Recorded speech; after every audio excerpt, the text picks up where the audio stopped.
Any luck now? I'm going to hope that this is for the best. I'm going to hope this is a microphone. It's very hot now. OBS has not exactly been fantastic. Thank you also, Anthony, for letting me know my audio isn't on. I said a lot of things there. Nobody will have heard them. Fantastic. I am still learning this wonderful streaming thing. So I'll start again. I'm going to be covering quite a lot of news today. Primarily, I'm going to be talking about, let me know if you still can't hear me. Primarily, I'm going to be talking about AEW spoilers that have come out, Summerslam news that has happened since. Thank you, Anthony, confirming that it's working, Ed, as well. And then my usual SmackDown preview. Start remembering to turn the audio off on my videos. Okay, I'm having a few problems with OBS, which is a live streaming software. The chat isn't appearing as it should, so I'm having to watch back via YouTube. Please, if you do have any questions, do drop them in. I apologize if my audio isn't particularly good. It's not coming through the microphone at the moment. The microphone's just a prop because for some reason the audio input capture isn't working. Great. I'm learning as I go. So, firstly, the details I have to give is regards a Reddit account that submitted a lot of spoilers for the upcoming episode of AEW Dynamite. One of the main spoilers here was that the former Eric Rowan, now Eric Redbeard, would be appearing. He had grown his hair out. And yes, indeed, Anthony, the spoilers here are fake. If you've been watching, and this is why Dave Meltzer knows, this is why everyone knows the spoilers are fake. If you are a follower of the Instagram account for Sportskeeda Pro Wrestling, my colleague Stephanie Chase conducted an Instagram live with the former Eric Rowan, now wrestling under the name Eric Redbeard, in which he was completely shave-headed and in which he would need to travel very, very quickly, and I'm talking speed of sound right now, to get to any taping. The spoilers are definitely fake, and I think that's very clear. So there is one account that posts a lot of AEW spoilers, and that account has been proven correct previously, but not every Reddit account is going to be posting accurate spoilers. They got a lot of attention. A lot of different sites reported that it was accurate. Not a word of it was accurate. It was completely false.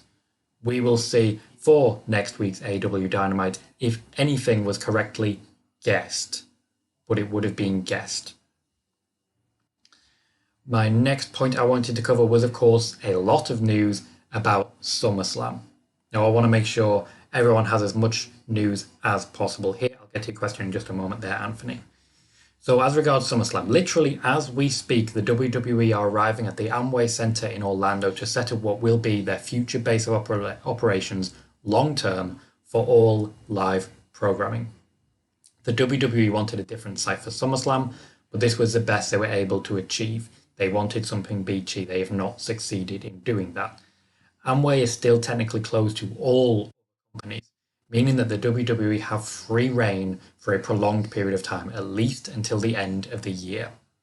It also means that next week's SmackDown will be the first of every live SmackDown, pay-per-view, and Raw for the foreseeable future out of the Amway Center.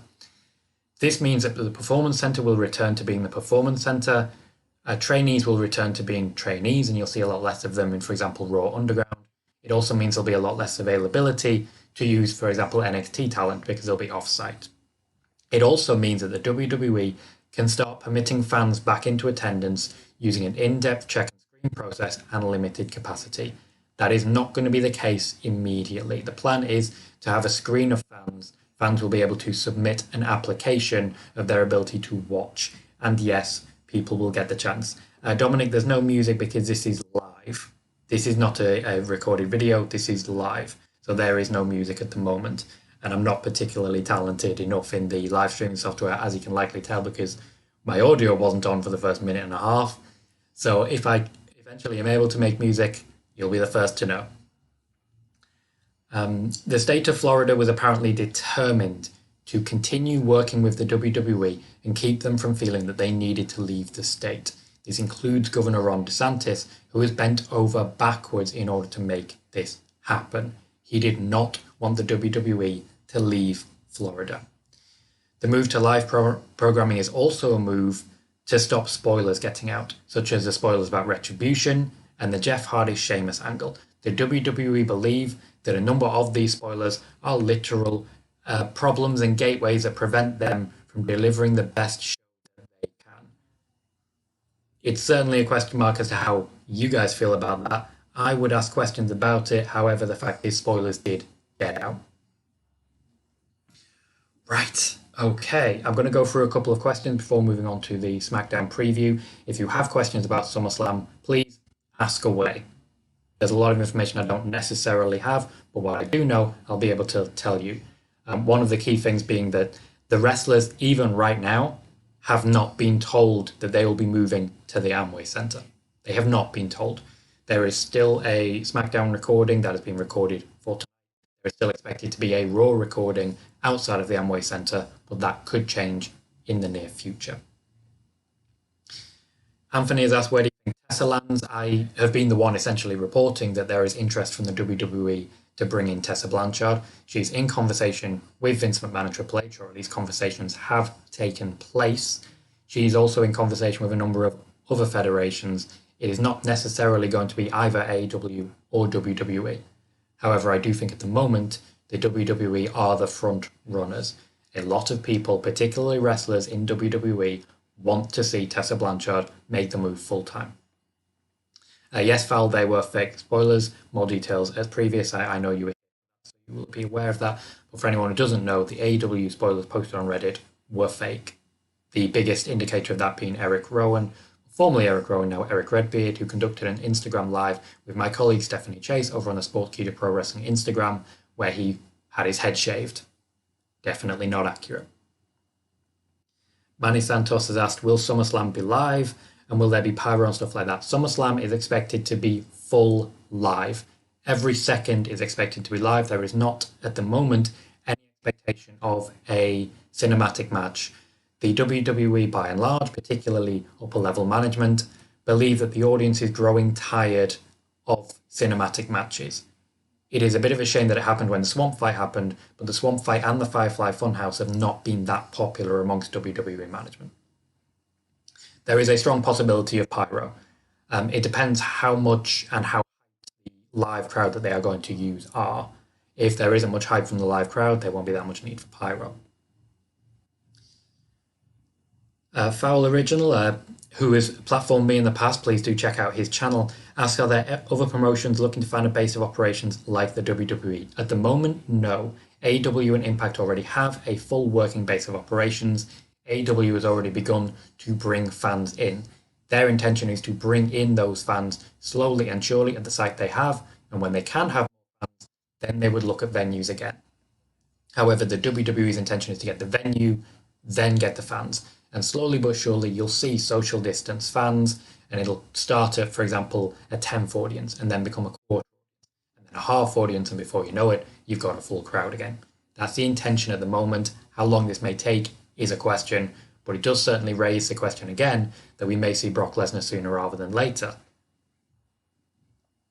Slayer says, is this just breaking news just in? A lot of this is breaking news. For example, as I've said, literally right now, the WWE have arrived at the Amway Center and are setting up production for the long term. Kevin Dunn is very much involved in that at the moment.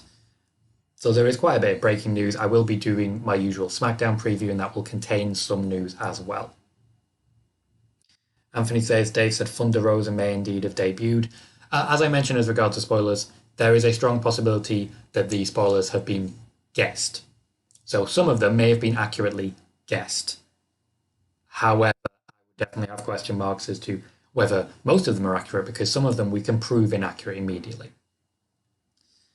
Foul originally has asked, will this allow WWE to allow fans in if they have full reign? I believe I have answered that question because I didn't see that question immediately. But yes, at the moment, the intention is that the WWE plan to bring in fans, as many as possible, as they are able to slowly but surely fill the place up. John Ellie says, did Dream turn heel or just let his frustrations out on NXT?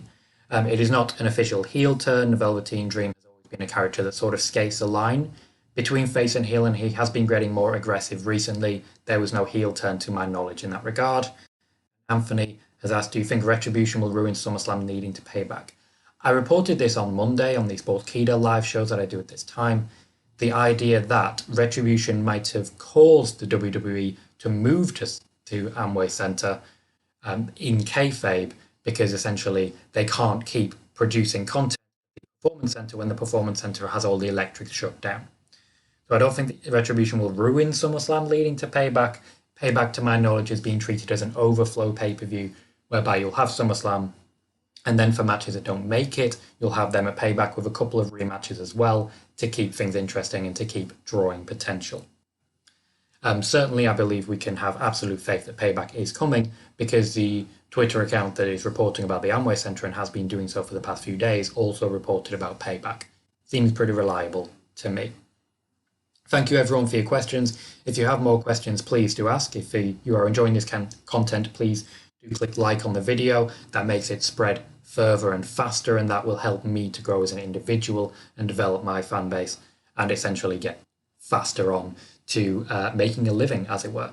For anyone who doesn't know, I will be doing these every single week. Like today, we have more SummerSlam news, but it'll be a regular SmackDown preview that you'll have every single week, 5 o'clock British time, 10 p.m. EST, not 10 p.m., 12 noon EST in the US. Michael Latina says, who do you think is in the Battle Royal tonight to face Bayley? Or do you want to go over that in your SmackDown preview? I appreciate you asking that and giving me that easy option. I will mention that in the SmackDown preview, but just as a baseline here to answer your question, because I don't want to ignore your question, essentially the plan is to have delegates from all three. And the reason that they have this is because all three are available, but you're going to see quite a lot of people from each one that you know, very few that aren't particularly recognizable, but most of the ones who haven't been on appearing TV recently, I would say Carmella being one of them, is unlikely to be in attendance. That said, there's a number of people that could still be as brief surprises. Slayer has asked, where will Underground be held then? That is one thing they are looking at right now. They filmed a bit of Underground. They have intentions to film more Underground. And they could, in fact, still film that at the Performance Center. However, they are immediately right now looking at a site at the Amway Center that they can hold Underground tapings as well. It is possible they will take them on separate sites and then edit them together at a later point, which will then be thrown into the live broadcast. Anthony asked, Ciampa, Dijakovic, Chelsea Green, Vanessa Bourne, and Sami Zayn potentially as Retribution. Based on the 5 people we've seen so far, Dominic? Is it Dominic Dijakovic?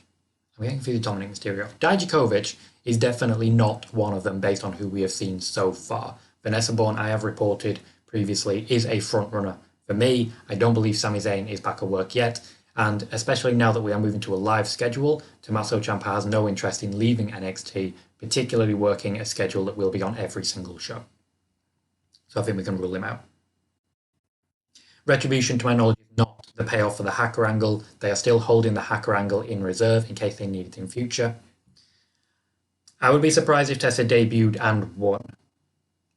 I'd be very surprised by that.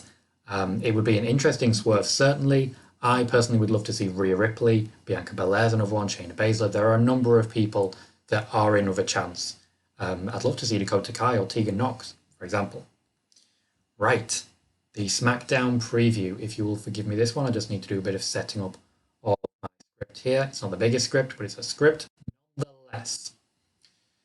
So, the big story, of course, is Retribution, as of course that's why we've had so many questions about it. Thank you everyone for your questions. Please, if you have more, do keep bringing them in.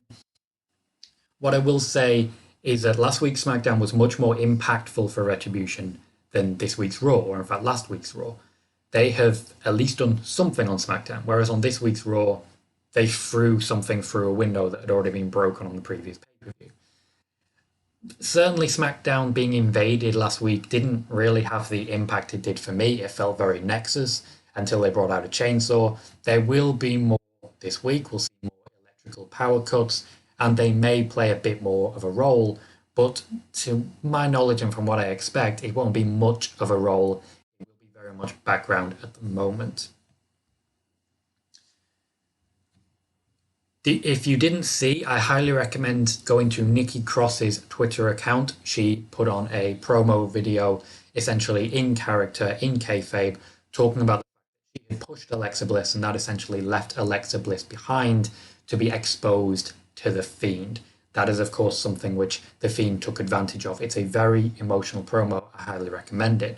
I was upset last week not to see at least a brief showing of Nikki Cross somewhere backstage distraught, or at least on a mission to find Alexa Bliss. Clearly, they wanted to leave room for Bray Wyatt and Braun Strowman. And a large part of this, and one of the reasons that last week was only a 1 week recording, is that Braun Strowman was given some time off. I would expect him to be back this week, or at least be back in the build to SummerSlam. He'll definitely be at the Amway Center. But he was given time off, and that meant that it was a bit awkward, really, to have it play out like it did. There will be more Fiend. I don't necessarily believe he will be in attendance this time, but he does still have Alexa Bliss.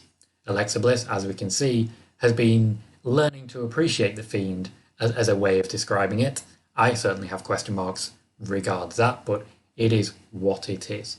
So I believe Nikki Cross will be stepping into this situation. I hope to see more of her in future doing this, and we'll see if Braun Strowman is there to take the fight to the Fiend. To my knowledge, there is no plan for these two men to come to blows before this match.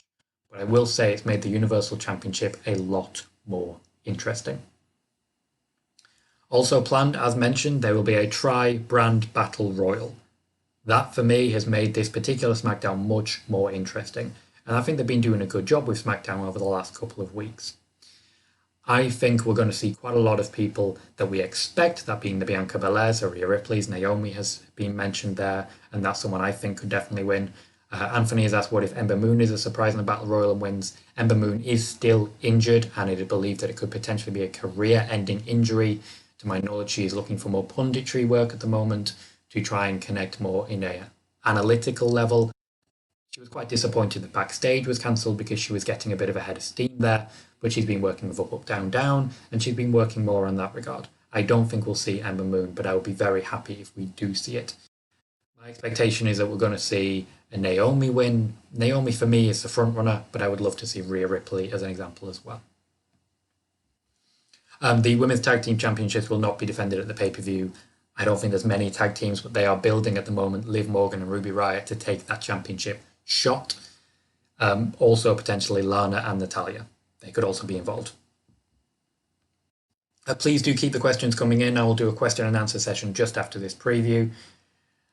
One thing worth pointing out, that Big E's singles run will continue. I do still hope that Big E will be challenging AJ Styles for the Intercontinental Championship at SummerSlam. There is still time to do that. This week he will face John Morrison. He faced The Miz last week, John Morrison this week. That's a logical progression by last week. I mean, they actually technically skipped last week because he just had a promo segment.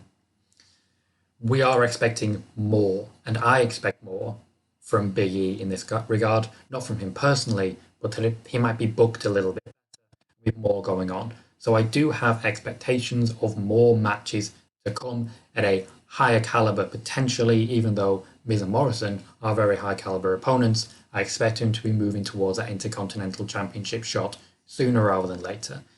It's also possible, even likely, that after SummerSlam, Big E would be a perfect opponent for The Fiend for a 1 month feud in which he comes out the loser and then returns to the tag team scene. It would be a good look for Big E, but he would have no chance of winning. Sheamus is now having a feud with King Corbin. Didn't expect that one. But Chad Gable will continue to feud with Matt Riddle going forwards. We are expecting that to be a non-pay-per-view feud leading into Corbin versus Matt Riddle at either SummerSlam or Payback. That is everything I've got on the SmackDown preview. I will now go into the questions that I've got in the chat. Please do, if you have any more questions, jump in with those. And if you're enjoying this video, please do click like, because that is a big help on me personally. And then after there are no more questions, I will be ending the stream. Please do jump in immediately. I'll do a recap beforehand of everything I've said about SummerSlam. Reese Thomas, welcome Reese, says, with Survivor Series in November, do you think the Retribution story is leading to a big traditional Survivor Series match? I think that's very likely. I think it's very telling that there are only 5 members of Retribution, and that is a perfect number for a Survivor Series elimination match. However, there is still every intention at Survivor Series of doing Raw versus SmackDown versus NXT. Right now, that is still the plan going forwards. And of course, there is every possibility of a brand draft right beforehand. Anthony, I'm not sure what the rumours of Jeff Hardy versus AJ Styles are. I'm sure we'll see that at some point. It'd be, I think, a really great feud going forwards. But if that was going to happen, I would expect it after SummerSlam. Welcome, Noob and Co. You are, of course, free to ask any questions you'd like. I hope you enjoyed the podcast this week. Last week's was a 14,000 view plus, which I'm talking about the Sportskeeda podcast over on the Sportskeeda YouTube channel. We do it every week, released on Wednesdays. That's been picking up a lot of steam recently, and I'm extremely proud of what we've been able to achieve there. Welcome, Mags, another person who I've been on your podcast before. So anyone looking for more wrestling content, I highly recommend Mags, as I have done with people before. Certainly someone at the forefront who is just a very good conversation. You always get very entertaining podcasts and recordings out of him. Anthony asks, very happy to have you, Anthony. You've got a lot of questions, and I do appreciate that. What is the latest on Marty Scurll? Dave reports he's on hiatus. Is he done with Ring of Honor? Marty Scurll is not done with Ring of Honor. He's still there as in a head booker, or at least a co-head booker position. He's on hiatus along with everyone else at Ring of Honor, but Ring of Honor is returning very soon. Marty Scurll is already working on storylines going forwards for Ring of Honor's return, so he's working as we speak. Jeff Cobb revealed he signed somewhere but can't reveal it yet. Where do you think he signed? My personal opinion, this isn't news, this is me stating personally, I believe Jeff Cobb will be returning to New Japan, where he did what is, in my opinion, some of his best work, and now is an ideal time for him to be spending time there. To my knowledge, if he had signed with AEW or Impact, or in fact WWE, he would be working as we speak. They would have brought him in. That's why I believe it is New Japan that he is working for. Additionally, I think when it comes to New Japan, he has more options there. He has more chance of development. And New Japan has been making great waves recently. Great waves. I've been really enjoying New Japan shows. I do highly recommend them as well. And I think someone like Jeff Cobb could go very, very far in that format. Also, slightly on a tangent from this, but I've reported previously that the WWE were preparing an approach for Jay White. And essentially, I included in that article information that Jay White had said in interviews and the like that he did not want to go to the WWE. Essentially, the WWE have a habit of this, particularly with New Japan. They will reach out to the team that represents a Jay White or a Jeff Cobb and ask questions about the length of their contract. Is there any interest? If the answer is no, there is no interest, they will move on. That happened with Jay White. That happened with Jeff Cobb, as Jeff Cobb has confirmed. Michael Latino asks, any possibility of Evolution 2? That is steamrolling as we speak, snowballing, I should say. The interest is getting more and more. WWE Backstage is getting more and more interested, and the viewership they got on a recent showing on FS1 of the original Evolution pay-per-view convinced them that it was definitely worth doing. They just don't want to do it without a crowd right now. They want the chance of this is wrestling and this is progress and the like that they have had elsewhere. They want something that they can celebrate. They want fans there to celebrate it. It's possible, and I think if it was going to happen, it would be in the build towards Survivor Series, because they are trying to keep feuds, to keep pay-per-views shorter, which is why I've got Payback right after SummerSlam. Anthony says, is it accurate the men under the mask are stand-ins? Not necessarily definitively, but it is certainly possible. I don't believe everyone that has been in this group of 5 is someone who is going to be in Retribution full stop, but I do believe that there is a high possibility that those who are there now are the ones who are going to be unveiled later. My expectation is that Retribution will grow to about 18, 20 people by the time it's actually over, with people coming in and out, much like the Nexus. Noob & Co asks, on Monday, after Asuka's match with Bayley, I saw Asuka taking a change of persona. Do you think we're all going to see that persona on Monday and at SummerSlam? Yes, there is an intention, given that Asuka's on her own right now, to make her more aggressive. A large part of this is because Paul Heyman has now moved on. Paul Heyman was a big fan of the more entertaining aspects of Asuka that she has been doing recently. Whereas Bruce Pritchard isn't necessarily, so he's trying to bring a bit of a meaner streak. This is also with Aleister Black, where they're trying to intensify him a little bit. So I do think we'll see that going forwards. Mags, you are very welcome. You would do the same for me, and I know that absolutely. As of course would Fowl. These are some tremendous creators that I've had the pleasure of knowing and have helped guide me going forward. So I will always give them a shout out and suggest that you check out their work. If Tessa joins WWE, when do you expect her to debut at the Rumble? If Tessa does join WWE, she would definitely debut before the Royal Rumble. There is no non-compete clause. She would debut whenever it is appropriate for her to debut. So first they need to work out, if she signs, where they would put her. For example, I doubt she would wish to go to NXT, so she might skip that. Would they want her on Raw or SmackDown? I think if they were going to debut her, she would step up to Shayna Baszler on Raw Underground. Reese says, AJ Styles said in his Twitch stream that he really wants to face Jay White. I would love to see that match. I'm a huge fan of AJ Styles. I'm a huge fan of Jay White. Those two could make absolute magic. But my personal opinion is that if they did, it would have to be in a New Japan ring. Sam Hardier says, what's the next pay-per-view after SummerSlam? It is Payback 1 week later. And Anthony said, Adam Cole let it slip on a stream that he's main roster bound. He stopped himself when he said, when he moves up. I've reported in the past there is an intention for all 4 members of the Undisputed Era to be called up. The idea initially was around SummerSlam. However, to my knowledge, not every member of the Undisputed Era wants to leave NXT, and the WWE are aware that there is still some convincing to do. However, at the same time, Adam Cole is very careful with what he says. I don't believe he let it slip. I don't believe that to be the case. I think that was intentional to drive further interest, especially after everything he has done recently with Pat McAfee. Anthony said, what about the idea of Paul Heyman is behind Retribution? Retribution was a long-term plan that they had a couple of months ago. However, to my knowledge, Paul Heyman has not been involved in the planning of it. Certainly not the pitching of it right now. I think it's very telling that Retribution arrived at the same time that Shane McMahon did. The WWE have been listening to a lot more of Shane McMahon's ideas recently. If you'll just allow me to pause for a second, I'm going to have a quick drink to prevent my voice from going.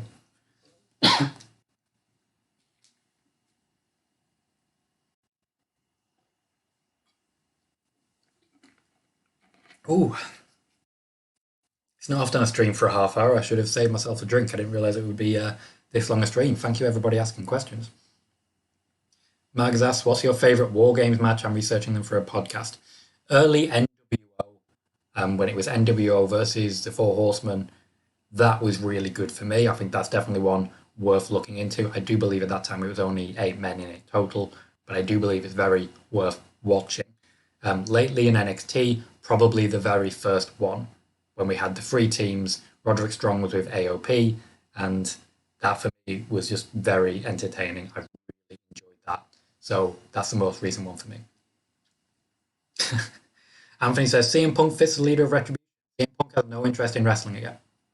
No. And Fowl says, a hot day, stay hydrated. Up in the north here, it's about 26 degrees. Not bad, not bad. I have no more questions coming in at the moment. Okay, immediately add 2 more. So I'm just going to reiterate what I said earlier about SummerSlam for anyone who wasn't here for it. So, the WWE are arriving at the Amway Center as we speak in Orlando to set up what will be their future base of operations for all live programming. The WWE wanted a different site for SummerSlam, but this was the best that they were able to achieve. Amway is still technically closed to all other companies, meaning that next week's SmackDown will be the first of every live SmackDown pay-per-view and Raw for the foreseeable future. Everything will be coming out of this base of operations. This means that the Performance Center will return to being the Performance Center. People can go back to training. It also means that the WWE can start permitting fans back into attendance using an in-depth check and screen process in limited capacity. At the moment, their intention is to have several big screens, loud audio from fans who are essentially joining a Zoom call with hopefully high enough quality to get the audio through. And they are very much hoping that nobody swears. Very much hoping. Don't swear. But then that will allow them, when they can have people in, to essentially join in. They will have a 10th capacity if that's the best they can do, and then over time it will become a quarter and a half and so on. The state of Florida, particularly Governor Ron DeSantis, was apparently determined to continue working with the WWE and keep them from feeling that they needed to leave the state. Once DeSantis heard that the WWE were looking at sites in the Northeast, he essentially made the necessary arrangements for Amway to try and keep them there. The move to live programming is also a move to stop spoilers getting out, such as the spoilers about Retribution and the Jeff Hardy-Sheamus angle that the WWE and a lot of management believe unfairly influenced fans against them. Right, I'm going to answer these last few questions. Edge as a leader of Retribution to take on Randy. I don't understand how that would actually fit at the moment because Edge isn't expected to return until the Royal Rumble at least. My expectation is a big Royal Rumble return. And yes, you can report that. I also really don't feel he would be ideal as a Retribution leader. I feel he's very good standing alone, and I don't think he should be wearing a mask at the moment because he's got such wonderful things to say. Reese asks, any idea when the 2020 Hall of Fame will be taking place? Well, that was supposed to be taking place at SummerSlam. That was definitely planned for this, and one of the reasons we are seeing Dave Bautista on Instagram showing what his outfit would have been is that they have been told it has been cancelled and that at this point forwards there will be no Hall of Fame 2020. Could still happen at Survivor Series. So we will hope for the best. Anthony says, will you apply to be a virtual fan on WWE TV? I will not. I am very happy watching it from home, but I would also be sat with a laptop, Twitter and the like, engaging with fandom while doing so, and potentially having a show afterwards if it's early enough. Anthony, I agree, but I won't read that comment because while I agree, I don't want to publicly name and shame, as it were. Okay, that seems to be all the questions I've got for the moment. We're 33 minutes in. If you've enjoyed this, please do click like. I appreciate anyone who has shared it. I've not checked Twitter, so if you have, thank you. I appreciate everyone who has joined. I've had some friendly faces and some regulars, so thank you to everyone there. I will be live streaming again this Sunday, 10 p.m. UK time, which is 3 p.m. EST in US time. And I will be streaming again next week if a very soon video. Thank you very much for joining me. Thank you everyone who has watched. And I hope to see you next time.